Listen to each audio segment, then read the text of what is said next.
That feeling when you visit a well-organized country and instantly want to move there. That was Dubai for me.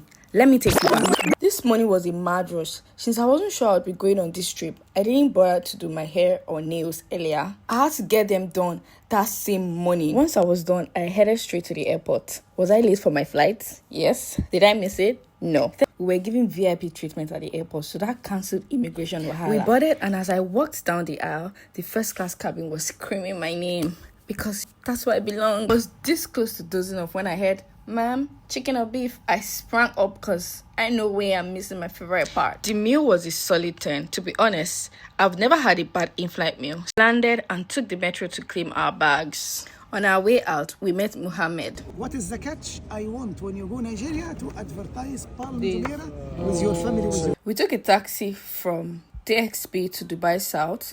It took about an hour 15 minutes drive to the hotel.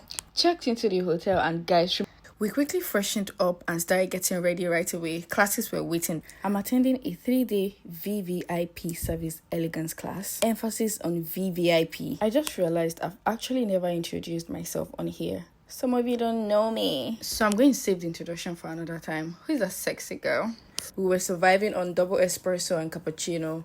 We got a tour around the FBO and the facility. So fun fact, there were 4 of us on this training. Myself, Meg, Daniela, and a lady I kept calling Teresa throughout the training, just to find out on day 3 that her name was actually Peruzat. Back at the hotel, I had grilled salmon with mashed potatoes for lunch, and it was a solid 9. After lunch, Meg suggested that we take a quick nap before heading to Muhammad's event. We woke up really late and decided not to go, especially since we weren't sure if it was safe. So we decided to go out for dinner instead. We checked out a few spots nearby and ended up at a place called Ola. The vibe was cozy and the ambience was even better. They had a minimum spend of 1,000 dirham per person, but honestly, it was worth it. The food was amazing. For me, there's no such thing as a bad meal. Just like they say, there's no mistake in fashion.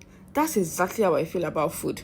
You're so pretty, my friend. We had a quick photo section after meal, and Meg decided to confess our undying love for me. We called the taxi driver who brought us because he was waiting to take us back to the hotel. He ended up showing us a few photo spots, and of course we took some pictures. I'm not dropping them here though. I wish I could, but I'll be sharing them with my subscribers only, so make sure you're subscribed. So you notice how all the buildings in downtown have the MR logo on top? I had to ask the taxi guy, who is MR? Turns out MR is the goat of real estate in Dubai. They built the Burj Khalifa, Dubai Mall, downtown Dubai, and more. They kind of shaped modern Dubai. So when you see MR, it's not just branding, it's pure legacy. Day 2 started off very slow because at this point, I still haven't had enough sleep. We finished from school and headed straight to the mall. Fun fact, Dubai Mall isn't just big, it is the largest shopping mall in the world. With over 1,000 stores ranging from high-end brands to budget-friendly finds, it is truly a shopper's paradise. We got lost a few times trying to locate some stores, then a shuttle driver came to our rescue. He dropped us and gave us a direction, and we still missed it. Can you remember? Right, left, straight, after Parker, 2 doors down. Nearly here.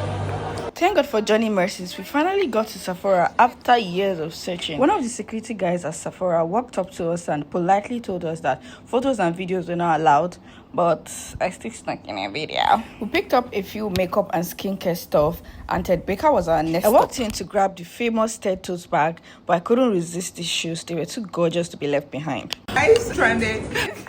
Oh my God. So here is the backstory. When we got to the counter to pay, Meg tried to use her card, but he kept saying wrong thing. We were both confused because this was the card she used every day. Why on earth was he saying wrong thing? The cashier suggested that we use one tap pay.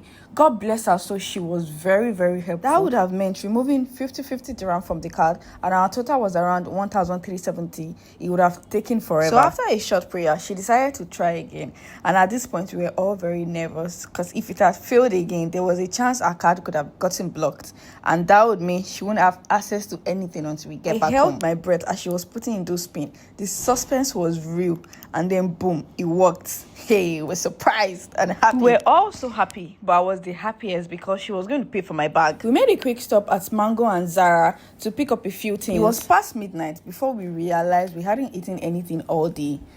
Was I mad? No. I wasn't even hungry because I was happy shopping. Dear future husband, take notes. Day 3, and at this point, I was already missing Dubai. I kept asking myself, should I move here? Because honestly, it was starting to feel like home. In class today, we made salmon salad garnished with lemon slices and cherry tomatoes. After class, we shot a special Women's Day video for Avisco. Avisco is a platform designed to bridge the gap between aviation professionals, from flight attendants to pilots and recruiters.